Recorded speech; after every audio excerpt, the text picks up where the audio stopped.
지난주에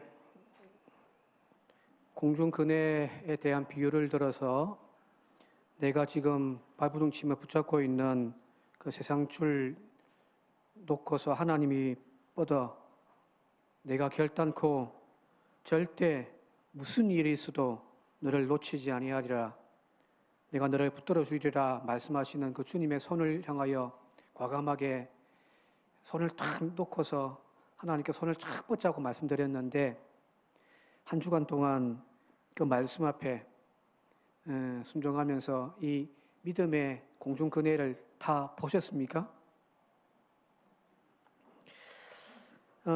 사실은 참 쉬운 것은 아닙니다. 단순하게 그냥 확신, 믿음, 신뢰의 문제만이 아니라 생존의 문제이기 때문이거든요. 자, 이걸 놓는 순간 떨어지니까요. 죽을 수도 있단 말이에요. 그죠? 이걸 놓으면 죽을 것 같아 라고 하는 이 두려움과 공포를 극복해야만 우리는 그걸 놓고서 하나님을 향하여 주야 하고 손을 내밀 수가 있는데, 그게 쉽지가 않거든요. 사르밧 과부가 남아있는 밀가루 한 줌, 기름 한 방울, 이거 먹고 오늘 이제 죽을 건데 이걸 빵을 구워가지고 엘리야에게 주어라. 가능할까요? 그죠? 생존의 문제란 말이에요. 참 어렵습니다. 믿음이 단순하게 그냥 어떤 삶의 한 부분이 아니라 사실은 이 믿음이 내 삶 전체에 살고 죽느냐의 문제와 달려 있다라고 할 때에 이 문제는 그냥 쉽게 가벼이 여길 수 있는 부분은 아니거든요. 그냥 취미생활을 하는 한 행위가 믿음이 아니에요. 믿음은 내 삶 전체를 하나님께 내어 던지는 행위입니다. 그래서 목숨을 다하고 라고 성경이 표현하고 있는 것이 이 부분이죠. 마음을 다하고 뜻을 다하고 목숨을 다하여 주 너희 하나님을 사랑하라는 거예요. 먼저 이 믿음이 무엇인지부터 좀 점검해 보아야 되지 않겠습니까? 세상에 믿음이 넘쳐납니다. 어떤 분들은 진짜 신실하게 진짜 그 믿음을 아름답게 살아가는 그런 분이 있는가 하면, 또 어떤 분들은 입만 열면 하나님 하나님 예수님 예수님을 자랑하면서 외쳐야 되는데, 그런데 그 삶에 쭉 깊이 들여다보면은 겉으로 볼 때에는 참 믿음 좋은 것 같이 보여지는데 조금만 가까이 다가가서 보게 되어지면은 그 삶에는 하나님이 보이지 않는 그런 사람도 우리는 종종 보잖아요. 또 어떤 이들은 자신의 확신, 자기의 그 신뢰를 믿음이라고 착각을 하고서 이걸 강요하는, 마치 이단이라든지 사이비, 거짓 믿음을 가지고 있는 그런 사람들도 우리는 종종 본단 말이에요. 세상이 오늘날 교회를 향하여 손가락질하는 이유는 이런 건강한 믿음을 가지고 있는 사람들 때문이 아니잖아요. 그죠? 이중적인 가면을 쓰고 있는 그런 믿음의 사람들, 심지어는 삐뚤어지고 잘못되어진 이단들 같은 그런 믿음을 가지고 있는 사람들이 세상에서 자꾸만 악취를 풍기니까 그 사람들 때문에 교회가 지금 손가락질 당하고 세상으로부터 외면을 당하고 있는 거거든요. 실제로 우리 주변에 기독교 뉴스라든지 그런 것들 볼 때에 그런 사례들을 종종 접하게 되어집니다. 어떤 목회자가 자기가 사업을 구상했어요. 그리고 교인들에게 막 설득을 시킵니다. 이 사업을 하나님께서 축복해 줄 테니까 여러분들 투자하시라고.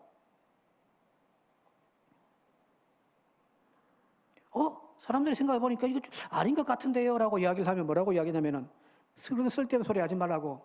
네가 기도 가운데 하나님께 응답받은 하나님이 주신 비전이라고. 목사가 그런 이야기를 하는데, 그죠? 적어도 목사가 기도를 했다고 하니까, 하나님이 그런 비전을 주셨다고 하니까 막 여기저기 교인들이 막 빚내가지고 투자를 해가지고 사업을 했는데, 이 사업이 잘 되면 모르겠는데 사업이 망해버린단 말이에요. 왜요? 목사가 사업 전문가가 아니기 때문입니다. 목사는 그만두면요, 할 게 없어요. 저도 은퇴를 늦게 할까 고민 중입니다. 옛날 부목사 때 담임 목사님이 저보고 그랬어요. 불러가지고 니는 야 이놈아 니는 목사 그만두면은 할 것도 없다. 네가 돈이 많나? 네가 힘이 있냐? 그죠? 사업 아무나 합니까? 아무것도 이렇게 기도만 해가지고 하나님 주신 비전이라고 막 해가지고 막 일을 시작했는데 여기저기 돈 끌어 모아가지고 사업을 시작했는데 망해버려요. 자기 혼자 망하는 겁니까? 교인들 다 망하는 거예요. 그 나중에 이야기하면은 뭐라고 이야기냐면은 마귀 같은 소리 하지 말라고 하나님을 시험하냐고 막 하면서 자기 책임을 지지 않는 그런 목사들, 자신의 야망, 자신의 가시욕을 하나님의 비전이라고 포장하는 이 자기 체면, 자기 기만, 이게 믿음인가요? 그죠? 그 믿음이라고 이야기하는 그것 때문에 교회가 쪼개져 버리고 교회가 난리 나버리는 케이스들이 여러분 종종 있습니다. 하나님은 우리의 탐욕스러운 그 투기의 연대 보증인이 아닙니다. 그건 믿음이 아니에요. 그죠? 좀 더 극단적으로 이야기하자면은 한국 교회뿐만 아니라 전 세계적으로도 종종 그런 일들이 일어나는데 가족 중에 중병의 질환을 앓고 있는 환자가 있다 생각해 보세요. 의심 없이 기도하면 하나님이 고쳐주신다라고 하는 그 확신을 이 가족이 가졌다고 생각해 보세요. 부모가. 자식이 지금 중병에 걸려가지고 죽을 병에 걸려 있는데 빨리 가서 치료해야 되는데 자기 아버지가 이야기를 합니다. 병원 가지 마. 기도해야 돼. 기도하면 하나님이 낫게 해주신다고. 모든 병원 치료를 거부하고 약을 다 끊어버리고요. 의학적인 도움을 받지 않고 그것을 하면 믿음이 없는 것처럼 스스로 정죄하고 그죠. 그러면서 치료를 때를 놓쳐버려가지고 생명을 잃게 되어지는 그런 경우 종종 뉴스에도 나오잖아요. 자 이런 믿음을 여러분들 우리는 어떻게 이야기를 해야 되는가요?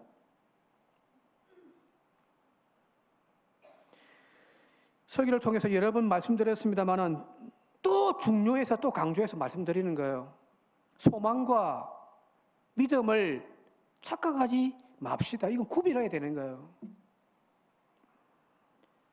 우리는 종종 이 두 가지를 혼동해서 생각합니다.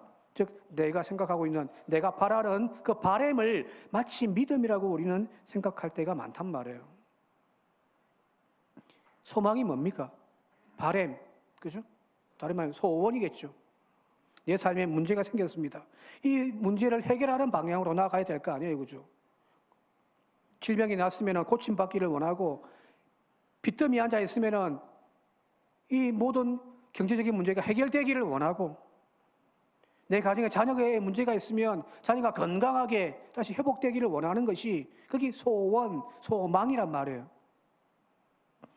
모든 인간들이 다 그런 불완전한 존재들이기 때문에 그런 문제가 있을 수밖에 없어요. 하나님, 나만 왜 이렇게 아픔 주십니까? 아니에요. 모두가 다 아파요. 모두가 다 눈물이 있단 말이에요. 근심, 걱정, 염려 다 있습니다. 없으면 인간이 아니죠. 그죠? 그러다 보니 이 소망을 가지는 것, 이 간절함을 품고 있는 것, 그게 뭐가 나빠요?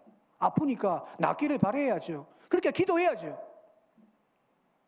경제적인 문제가 있으면 하나님 사르밧 과부의 그 놀라운 기적을 경험하게 해달라고 기도해야죠. 왜요? 우리는 그런 연약한 존재들이니까, 문제투성이니까. 소망을 가지십시다. 기도하십시다. 그런데 여기서 그걸 소망이라고 이야기한다면 믿음은 좀 다르단 말이에요. 내가 바라는 그 결과가 이루어지는 것이 믿음이 아니에요. 믿음은 그 결과와 상관없이, 즉 내가 병 낫는 것이 이루어지고 부도 났던 사업이 다시 회복되어지고 이 결과와 상관없이 하나님의 신실하심을 절대적으로 믿는 것, 그게 믿음이거든요. 다르죠? 이 소망과 믿음의 차이를 완벽하게 보여주는 가장 좋은 예가 바로 예수님이시잖아요. 그리고 겟세마네 동산에서의 기도가 가장 그것을 잘 보여주는 사건이란 말이에요. 자, 겟세마네 동산에 올라가서 주님께서 땀방울이 핏방울 되도록 몸부림치며 기도하시면서 처음에 뭐라고 이야기를 합니까? 영상 보여주시겠어요? 처음에 내 아버지여, 만일 할만하시거든, 할 수만 있다면 이 잔을 내게서 지나가게 해 주십시오. 이게 뭔가요? 이게 소망이에요. 나의 원대로, 그죠? 너무 고통스러워요, 하나님. 이거 좀 지나가면 안 될까요? 이게 소망이란 말이에요. 그런데 예수님은 거기에 멈추지 않았습니다. 그 소망에 멈추지 않았단 말이에요. 그 다음에 이어서 계속해서 3번씩이나 또 기도하고 또 기도했던 것이 무엇이냐면은 나의 원대로, 나의 소망대로 하지 마시고 아버지의 원대로, 아버지의 뜻대로 되기를 원하나이다. 이게 뭔가요? 이게 믿음이에요. 우리는 이 소망을 믿음으로 착각을 하고 있는 거예요.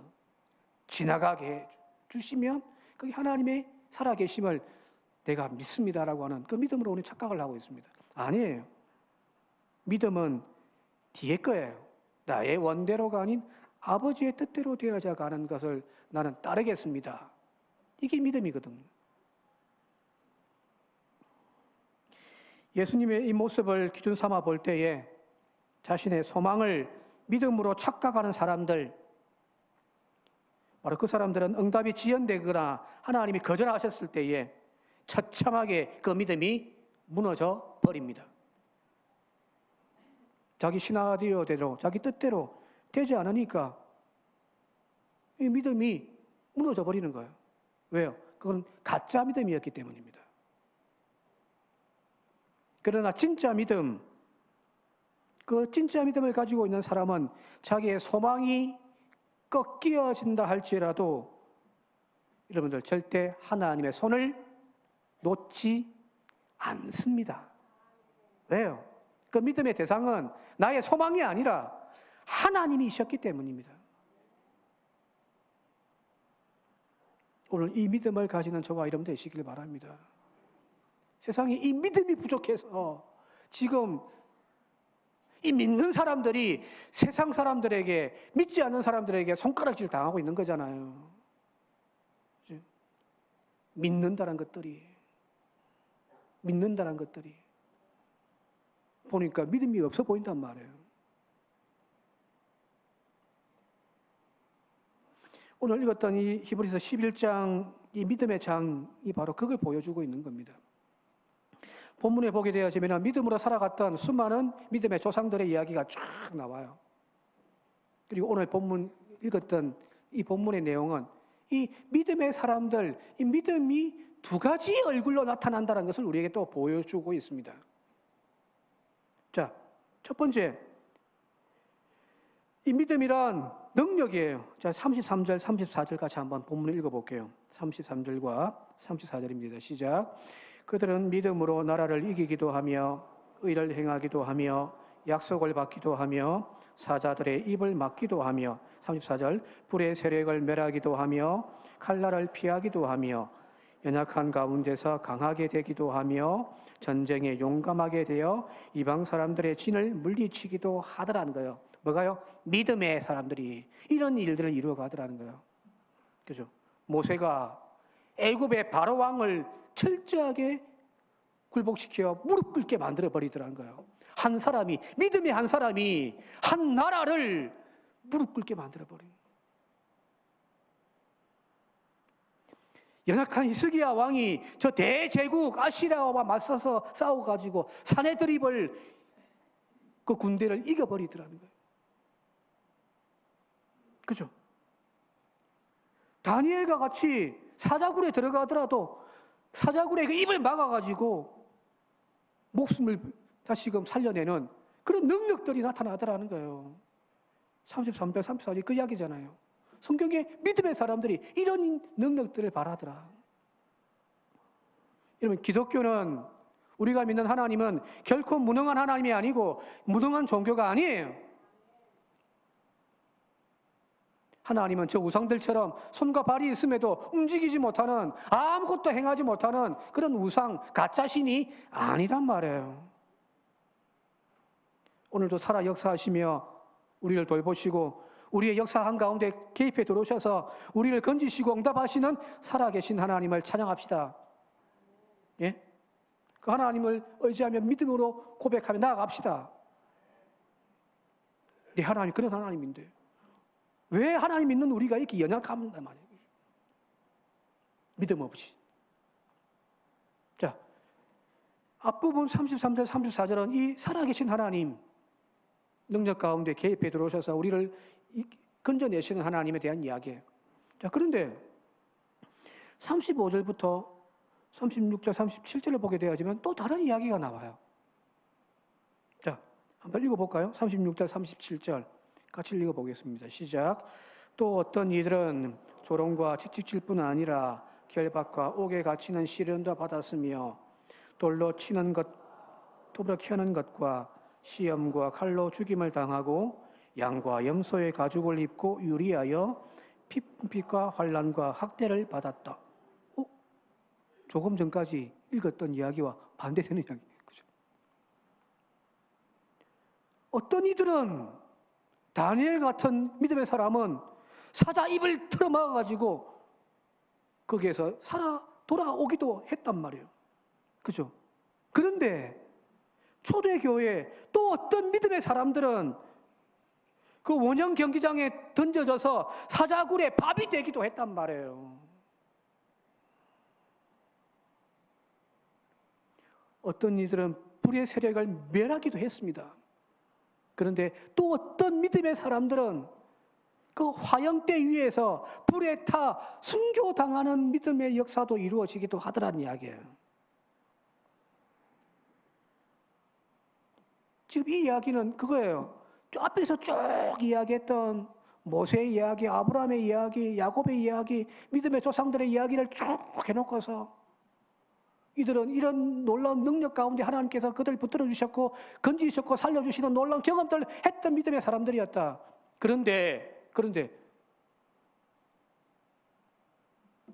이 성경을 읽고 있는 지금 내 삶의 현장이 어떤 현장이냐면 로마로부터 박해를 당하고 믿음의 사람들이 붙잡혀서 가가지고 화형당하기도 하고 사자굴에 던져져서 갈기갈기 찢겨져가 죽임을 당하는 믿음의 사람이라면 사자의 입을 틀어막아서 살려내는 하나님의 놀라운 능력의 손이 나타나기도 했다고 하는데 지금 내 삶의 현장에서는 오늘 우리의 믿음의 현장에서는 왜 이런 일들이 나타나지 않지? 그죠? 믿음의 장을 이야기를 했단 말이에요. 앞죠. 믿음으로 이렇게 살면 하나님이 이렇게 붙들어 주시고 이렇게 건져 주실 건데 근데 왜 지금은 내 삶 한가운데는 이런 일들이 하나도 나타나지가 않지? 오늘도 끝까지 믿음 지켰던 그 김 집사가 붙들려 가가지고 고문당하다 죽임을 당하는 이런 일들이 지금 현실 가운데 일어나고 있단 말이에요. 믿음이 없어서 그렇습니까? 아니에요. 성경은 지금 이 믿음의 장에서 뭘 이야기하냐면 이것도 믿음이라고 이야기를 하고 있는 겁니다. 사자 입을 막는 역사도 믿음이요.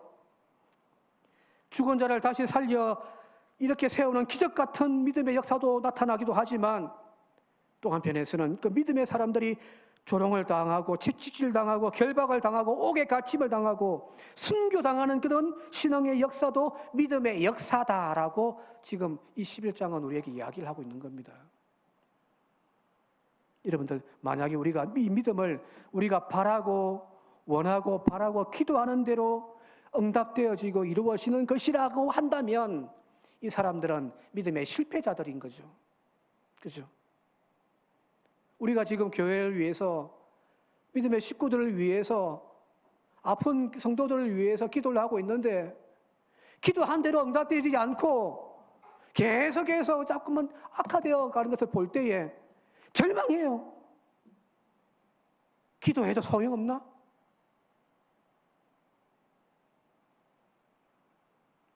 내가 원하고 바라고 기도한 대로 되지 않아서 내 믿음은 실패된 건가? 아니. 성경은 이들의 처참한 이 죽음, 그것을 실패라고 이야기하는 것이 아니라 믿음의 장에서 결론적으로 그들은 위대한 믿음의 사람들이었다. 그 이야기를 하고 있는 거예요. 기독교는 바로 그런 역사였거든요. 초대교회 안디옥이라고 하는 교회의 감독이었던 이그나티우스라고 하는 사람이 그랬습니다. 복음을 전하다가 교회를 목회를 하다가 로마로부터 체포되어져 가지고 로마로 이송되어져 우리가 잘 알고 있는 원형 경기장에 사자의 밥으로 던져질 그런 형편이었습니다. 이제 사자밥이 되는 날만 기다리고 있는 거예요. 로마 감옥에서. 그때 로마의 유력한 성도들이 서로 막 바삐 움직이면서 인맥을 동원하고 돈을 막 갖다 바치고, 그래서 이 이그나티우스가 옥에서 탈출할 수 있도록 구출 작전을 막 벌였습니다. 하나님, 사랑하는 주의 종이 다시금 건강하게 나올 수 있게 해달라고 온 교회가 이렇게 기도하고 막 구명운동을 펼쳤단 말이에요. 이 소식을 들었던 이 이그나티우스가 감옥에서 급하게 편지를 적었습니다. 그리고 그 편지 내용에 이렇게 이야기를 합니다. 형제들이여, 제발 나를 구하려고 아무것도 하지 마십시오. 나에게 맹수의 밥이 되는 특권을 빼앗지 마십시오. 나는 그리스도의 미랄입니다. 맹수의 이빨에 가루가 되어 그리스도의 깨끗한 빵이 되기를 원합니다. 육신의 생명을 위해 영광스러운 순교의 길을 방해하지 말아 주십시오. 그죠? 당연히 우리 같으면은 하나님이 사도행전에 나와 있듯이 옥에 갇혀야 되던 베드로를 확 깨우시고, 또 빌립보 감옥에 있는 그 사도 바울을 위해서 막 옥문을 여시고 하는 그런 기적들이 일어나야 하나님의 믿음의 응답이라고 우리 생각하는데 아니요. 이것도 믿음이라는 겁니다.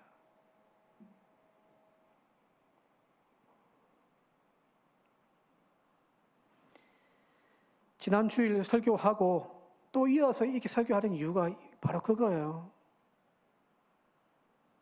우리가 현실을 내려놓고 하나님의 손을 붙잡는 이 믿음의 실체를 우리가 좀 분명히 하자는 이야기입니다. 내 사업 망해져 갈 때 그것을 역전시켜 사업을 다시 이렇게 세울 하나님의 그 은혜만 신뢰하고 그걸만 믿음이라 생각하지 않기를 바랍니다. 죽을 병에 신음하고 있는 성도가 기적처럼 나아져서 벌떡벌떡 일어나는 그 건강의 회복만이 하나님의 응답이라고 확신하는 그 믿음, 우리가 잠시 내려놓고 싶시다. 그 반대의 경우 내 뜻대로 내 소원대로 되지 않고 내 기도대로 되어지지 않는다 할지라도 여전히 우리는 하나님을 믿습니다. 하나님을 신뢰합니다.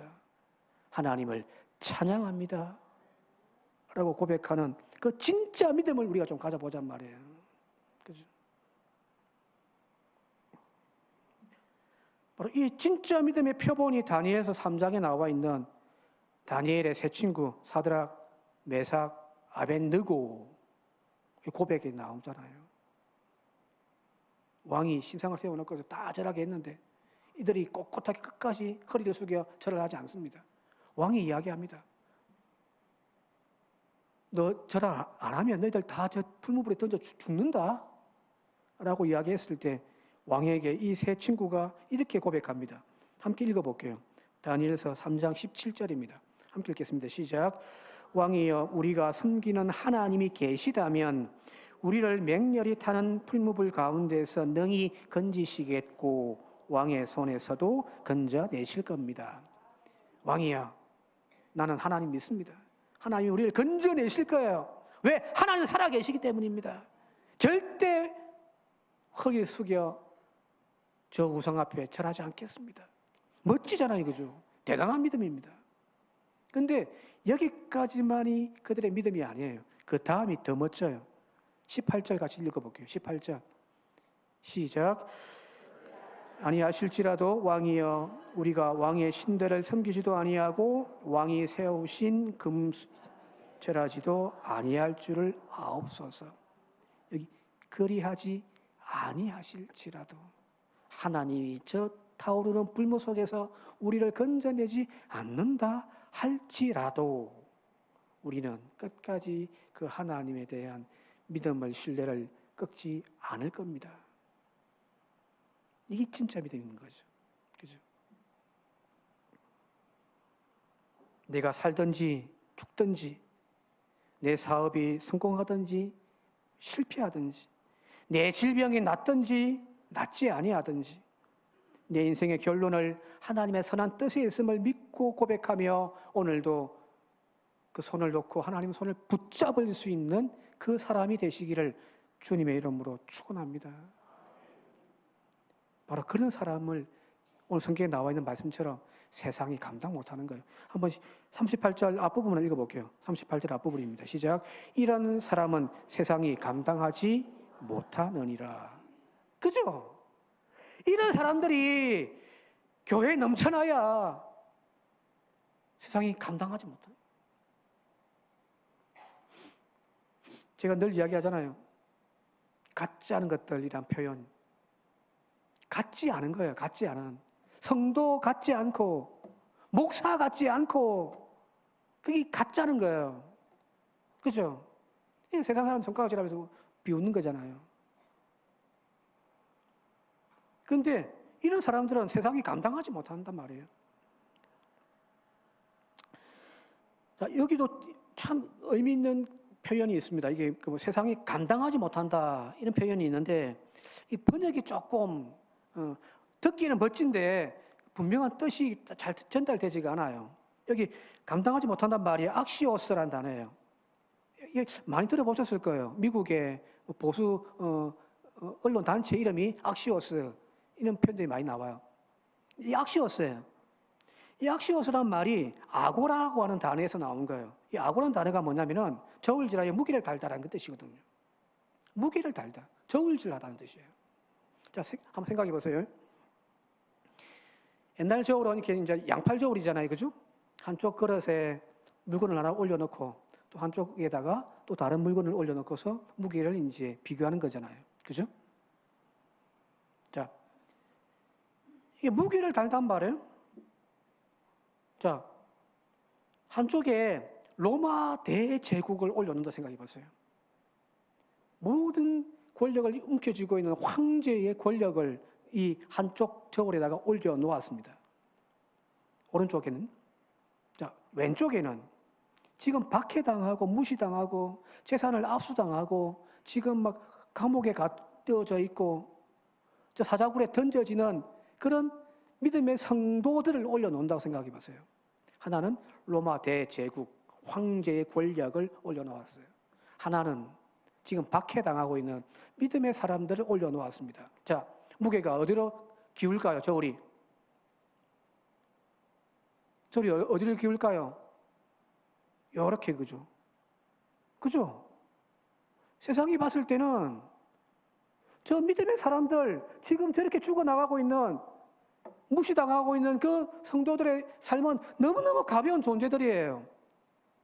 로마의 권력과 비교한다고 한다면 이건 비교가 안 돼요. 올려놓는 순간 오른쪽으로 확 기울일 수밖에 없단 말이에요. 그죠? 이게 바로 세상이 감당하는 거예요. 그죠? 세상이 이 존재를 감당하는 거예요. 그런데 실제로 지금 이 무게 하나님께서 제시하시는 세상의 저울이 아니라 하나님의 저울로 딱 보니까 오른쪽에 다시금 로마의 대제국을 올려놓았어요. 왼쪽에는 지금 박해당하고 유리당하고 감옥에서 핍박당하고 있는 성도들을 올려놓았단 말이에요. 그런데 어떤 일이 발생하냐면 이 세상이 권력이 이 무게를 감당을 못하는 거예요. 이해됩니까? 예? 이 표현이에요.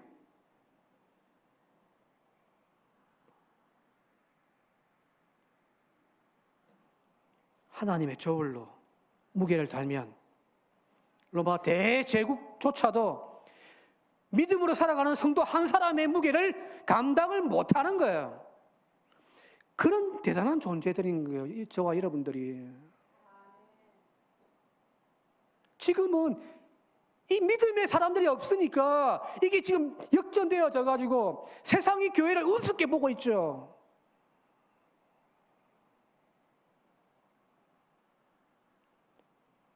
하나님의 눈에 봤을 때 진짜 믿음의 사람이 한 사람이 저 대제국 로마보다 더 무거운 존재인데 그 이유는 뭘까요? 나라고 하는 믿음의 사람, 내가 뭐 대단한 사람이라서 그런가요? 예? 아니에요. 세상의 기준으로 따지면은 나는 아무것도 안 해요.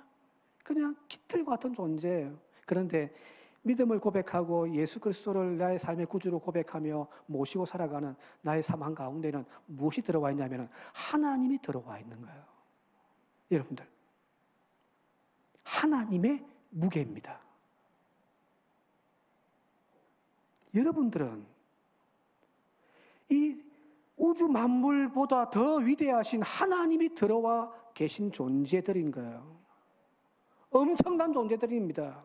그러니까 이게 세상이 이 무게를 감당을 못하는 거죠. 하나님을 붙들고 살아갑시다. 근데 오늘날 성도들의 모습을 보면 저를 봐도 그래요. 칠레의 체코의 유명한 작가 밀란 쿤테가 이야기했던, 쿤데라가 이야기했던 참을 수 없는 존재의 가벼움이란 표현. 참을 수 없는 존재의 가벼움. 오늘 우리의 믿음도 앞서 처음에 이야기했던 것처럼 참을 수 없는 그 믿음의 가벼움 때문에 세상 사람들이 지금 우리를 비방하고 있는 거죠. 믿는다 하는데 그 속에 무엇이 없어요? 하나님이 없어요. 다시 이 믿음을 회복하는 저와 여러분들이 되시기를 바랍니다. 하나님을 굳게 붙드십시오. 어떠한 형편, 어떠한 상황, 내 원대로가 아니라 하나님이 끌어가신 대로 신뢰하면서 오늘도 믿음의 길을 한 걸음 한 걸음 걸어가시는 그 사람들, 세상과 비교할 수 없는 그런 무게의 존재들입니다. 대단하신 분들입니다. 한 주간 이제 말씀 정리하며 마칠게요. 두 가지를 기억하시면서 기도하면서 나아가십시다. 첫 번째는 우리의 삶이 아무리 힘들고 어려워도 오늘도 나를 붙들어 놀라운 기적을 경험하게 하시들 살아계신 하나님을 기대하며 고백합시다. 두 번째, 만약 응답이 지연되어지고 내 뜻대로 되어지지 않는다 할지라도 여전히 인내하며 그 하나님을 붙들고 믿음으로 나아가는 그런 믿음의 인내를 이루고 살아가는 성도들이 되어질 수 있길 바랍니다. 그러면 분명합니다. 절대 세상이 답을 줄 수 없는 그 답을 우리는 우리 안에서 발견하고 이루어가게 되어질 줄 믿습니다. 행복을 도래하고 믿음을 고백하며 살아가는 성도 되시기를 주님의 이름으로 축원드립니다. 함께 기도드리겠습니다. 고마우신 아버지 하나님, 세상이 감당할 수 없는 존재, 그 믿음의 무게로 살아가게 하옵소서. 더 이상 믿음이 없어 세상으로부터 손가락질 당하는 교회 성도 되지 않게 하시고 내 안에 계신 그 하나님 때문에 세상이 오히려 고개 숙이는 존경하는 그런 성도 교회 되게 하옵소서. 예수님의 이름으로 감사 기도드리옵나이다. 아멘. 함께 준비하신 예물 드리시면서 찬송가 323장 함께 찬양 드리겠습니다.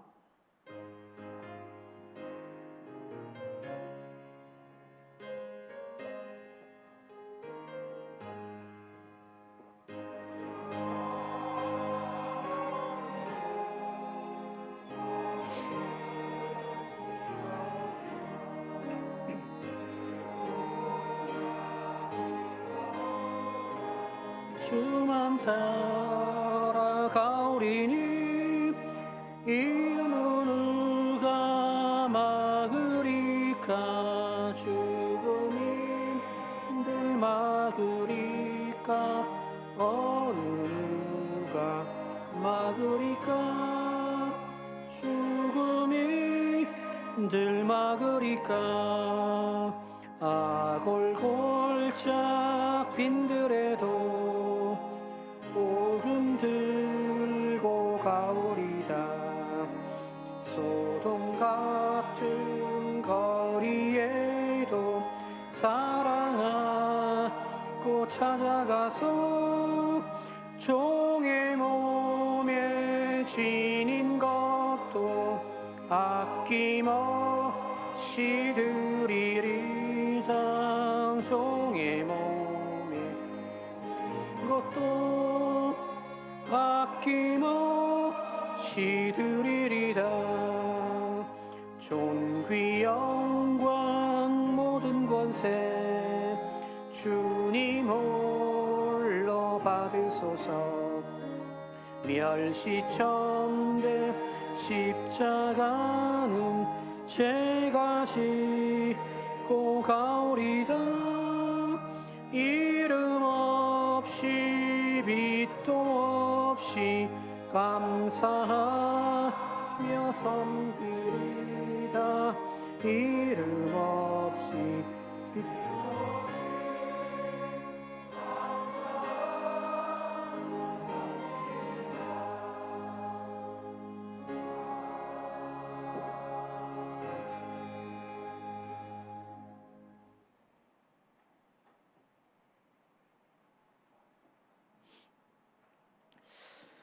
함께 기도드리겠습니다. 이 예물을 받으실 아버지 하나님, 여기 올려진 우리의 예물, 우리의 헌신의 수고, 땀방울을 기쁘게 받아 주시옵소서. 자원하여 드리는 그 손길들이 메마르지 아니하도록 우리의 일상의 삶의 사르밧가부의 기적을 경험케 하시고 오병이의 그 놀라운 능력을 은혜와 축복을 허락하여 주시옵소서. 그리하여 그 손들이 하는 모든 일과 사업처가 복되게 하옵소서. 채우고 넘쳐 흘러가는 축복을 경험하게 하옵소서. 내 안에만 가두어져 있지 않게 하시고 다시 하나님께로 다시 우리의 이웃을 향하여 사용되어지는 이 믿음의 부유함을 함께 허락하여 주시옵소서. 특별히 이 무더운 날씨에 땀 흘려 주의 성전과 믿음의 식구들 위하여 애쓰고 수고하는 그들의 육신의 수고 위에 하나님 건강의 축복 더하여 주시고 이름도 없이 빛도 없이 수고하는 그들의 입술에 날마다의 감사의 노래와 기쁨의 은혜를 빼앗기지 않게 하여 주옵소서. 한 주간의 삶에도 하나님 주님과 동행하며 기쁨 가운데 살아갈 수 있게 하시고 믿음으로 하나님의 영광으로 떨리며 살아가는 우리의 한 주간의 삶이 되어지도록 한 주간의 삶도 예배가 되게 하옵소서. 우리 구주 예수님의 이름으로 감사기도 드리옵나이다. 아멘.